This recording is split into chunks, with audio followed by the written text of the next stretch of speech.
नमस्ते। अच्छा, क्या किसी ने सोचा है कि भारत में वो कौन सा राज्य है जहां दुनिया का सबसे बड़ा नमक का रेगिस्तान भी है और एशियाई शेरों का एकमात्र घर भी? चलिए, आज सफर करते हैं गुजरात का, जिसे पश्चिम का रत्न भी कहा जाता है। ये जो बात है ना, ये गुजरात की पूरी पहचान बता देती है।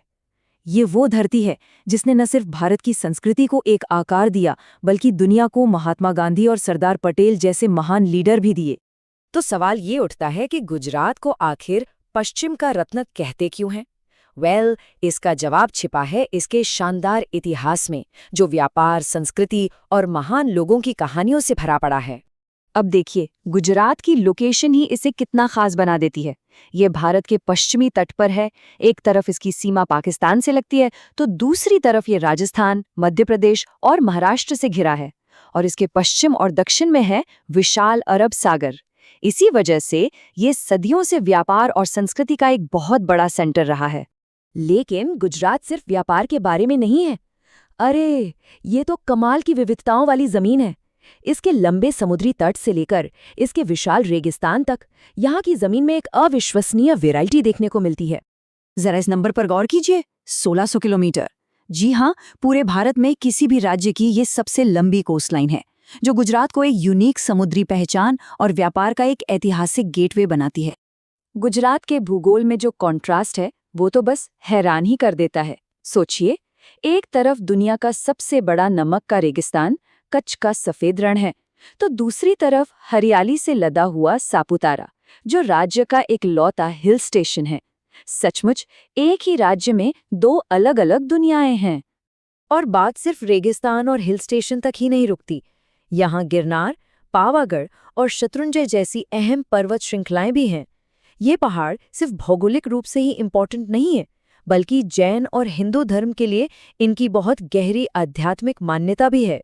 चलिए, अब बात करते हैं गुजरात की जीवन रेखाओं की, यानी यहाँ की नदियों की, जिन्होंने इस धरती को सींचा है और यहाँ के शहरों, खेती और इंडस्ट्री को एक आकार दिया है। तो गुजरात से होकर बहती हैं नर्मदा, साबरमती, तापी और माही जैसी कई बड़ी नदियां। और जानते हैं, हर नदी की अपनी एक कहानी है और राज्य के विकास में इसका अपना एक अलग ही योगदान रहा है। जैसे नर्मदा नदी को ही ले लीजिए, जो गुजरात की सबसे बड़ी नदी है, और इसी के किनारे शान से खड़ी है दुनिया की सबसे ऊंची मूर्ति, स्टैचू ऑफ यूनिटी।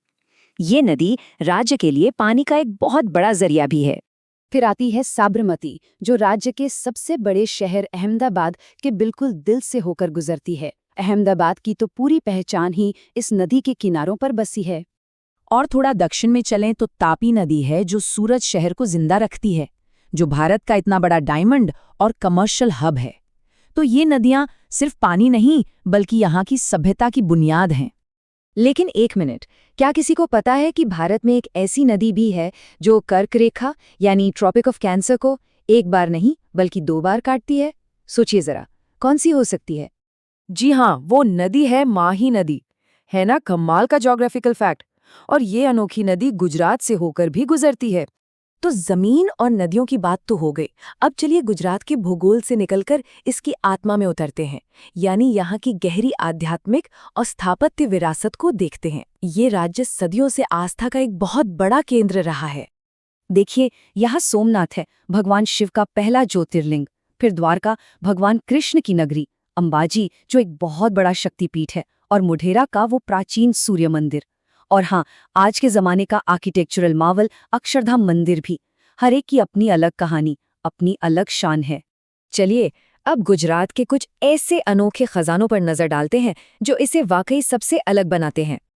जैसे कच्छ का रण। ये सिर्फ एक सफेद रेगिस्तान नहीं है।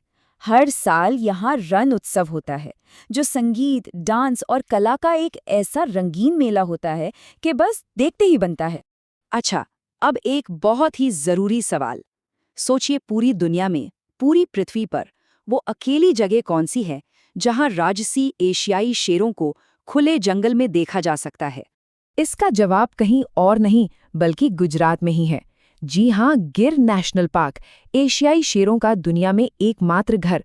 ये बात गुजरात को ग्लोबल मैप पर बहुत खास बना देती है। और हर राज्य की तरह गुजरात की भी अपनी एक पहचान है जो इसके प्रतीकों में दिखती है। जैसे राजकीय पशु है एशियाई शेर, पक्षी है ग्रेटर फ्लेमिंगो, फूल है गेंदा यानी गलगोटा और पेड़ है बरगद का। ये सब राज्य की रिच बायोडाइवर्सिटी और कल्चरल पहचान को दिखाते हैं। तो हमने देखा नमक का रेगिस्तान, हरे भरे पहाड़, प्राचीन मंदिर और एशियाई शेरों का इकलौता घर। गुजरात में सचमुच सब कुछ है।